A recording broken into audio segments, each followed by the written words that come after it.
Introduction to Instrumental Technique. 1. Explain instrumental method of analysis and its importance. 2. What are the types of various instrumental techniques and mention the physical properties involved in each technique. 3. Explain the general functions involved in an instrumental technique. 4. Write the advantages and disadvantages of instrumental techniques. Electromagnetic radiation and ABS. Spect. 1. What do you mean by EMR? Explain the properties of EMR. 2. What are various shifts and effects in absorption spectroscopy? 3. Explain the electronic transitions in absorption spectroscopy. 4. What do you mean by chromophore? Explain the various factors that shift absorption of chromophores with suitable examples. UV visible spectroscopy. Spectroscopy. 1. Discuss in detail the construction and working of instrumentation of a spectrophotometer. 2. What are the types of commercial instruments of photometry? 3. Discuss monochromators. 4. Write a detailed note of detectors used in UV visible spectroscopy. 5. Explain the instrumentation of a double beam spectrophotometer with suitable diagram. 6. List out the components of a spectrophotometer. 7. Give examples of drugs which are assayed by UV-vis spectroscopic technique. Fluorometry. 1. Explain the term fluorescence and phosphorescence. 2. Write the principle of fluorometry. 3. Why all molecules are not exhibiting fluorescence? Is there any requirement of molecular structure for exhibiting fluorogenic activity? Explain. 4. Discuss the instrumentation and working of fluorometer. 5. What do you mean by quenching? 6. What are the factors affecting fluorescence? Explain each factor.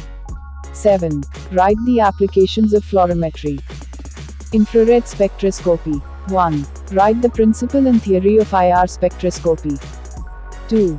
Discuss the molecular vibrations in detail. 3. Write a brief note on origin of IR spectra.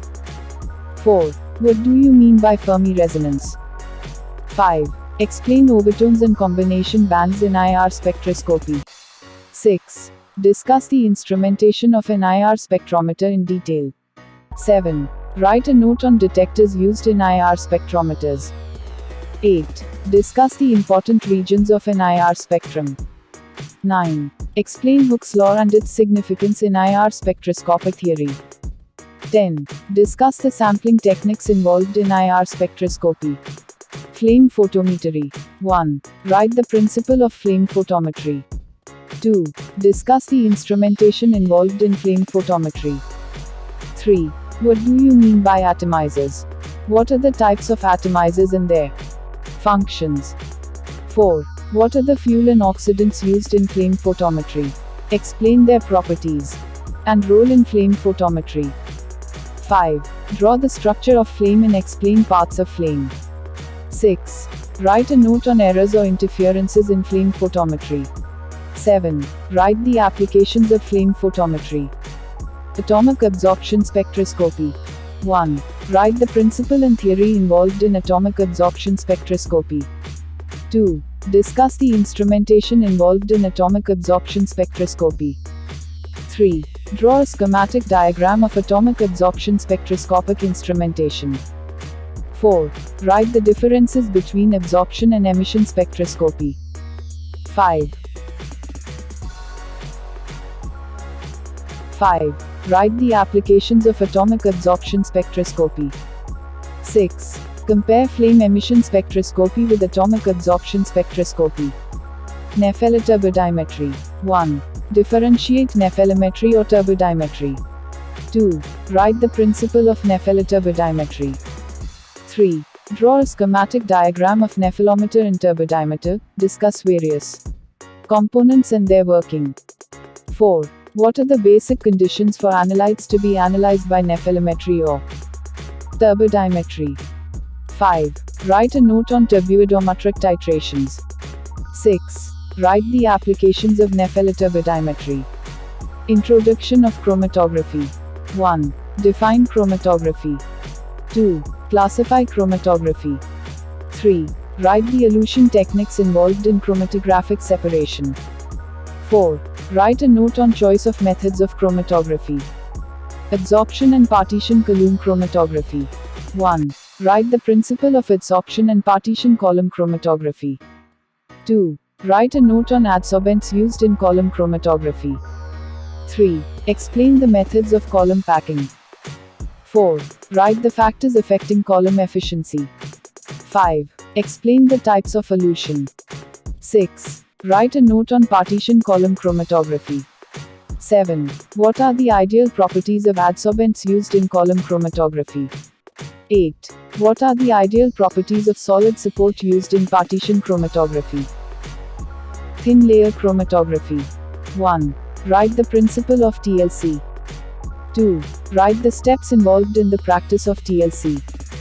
3.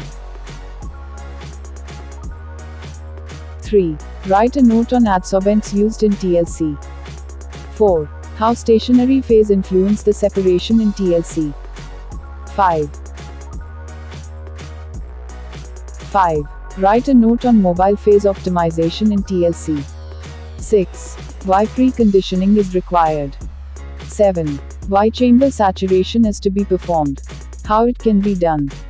8. Explain various development chambers in TLC. 9. Write a note on visualization process in TLC. 10. What do you mean by derivatization in TLC? Explain. 11. Write the applications of TLC. 12. Explain the steps involved in the practice of HPTLC. 13. Compare TLC and HPTLC. 14. What are the advantages of band applications than spot application? 15. What is automated development chamber? Explain its functions. 16. What is revalue? How to calculate RF value? What is its significance? 17. Write the applications of HPTLC. Paper chromatography. 1. Paper chromatography is a liquid-liquid chromatography. Justify. 2. Write a note on stationary phases used in paper chromatography. 3. Explain the various development modes in paper chromatography with suitable diagram. 4. What is circular paper chromatography? Explain. 5. Write the applications of paper chromatography. Electrophoresis. 1. Write the principle of electrophoresis. 2. Discuss the types of electrophoresis in detail. 3. Discuss the zone electrophoresis and its types. 4. Write a note on immunoelectrophoresis. 5. Write an exhaustive note on various developments of electrophoresis. 6. Write the applications of electrophoresis. Gas chromatography. 1. Write the principle of gas chromatography. 2. Explain the rate and plate theories. 3. Write the superiorities of gas chromatography. Chromatography. 4. Explain the instrumentation involved in gas chromatography. 5. Write a note on detectors of gas chromatography. 6. Write a note on temperature program in GLC. 7. Write a note on derivatization in GC. 8. Write the applications of gas chromatography. High performance liquid chromatography. 1. Write the principle of HPLC. 2. What do you mean by normal phase and reverse phase columns? 3. Write a note on HPLC columns. 4. Write a note on packings used in HPLC columns. 5. Discuss the instrumentation involved in HPLC in details. 6. Write a note on different types of pumps used in HPLC. 7. Write a note on injectors in HPLC. 8. What are the detectors used in HPLC? Explain any two in detail. 9. Write the applications of HPLC. Ion exchange chromatography. 1. Explain the principle and theory involved in ion exchange chromatography. 2. Write a note on ion exchange resins. 3. What are the physical properties of ion exchange resins? 4. Discuss the mechanism of ion exchange process. 5. Explain the operational technique of ion exchange chromatography. 6. Write the applications of ion exchange chromatography. Gel chromatography. 1. What do you mean by gel chromatography? Write its principle. 2. What are the types of gels in gel chromatography? 3. Explain the technique of gel chromatography. 4. What is the mechanism involved in the separation process of gel chromatography? Affinity chromatography. 1. Explain the principle and applications of affinity chromatography. 2. Describe mechanism of affinity binding.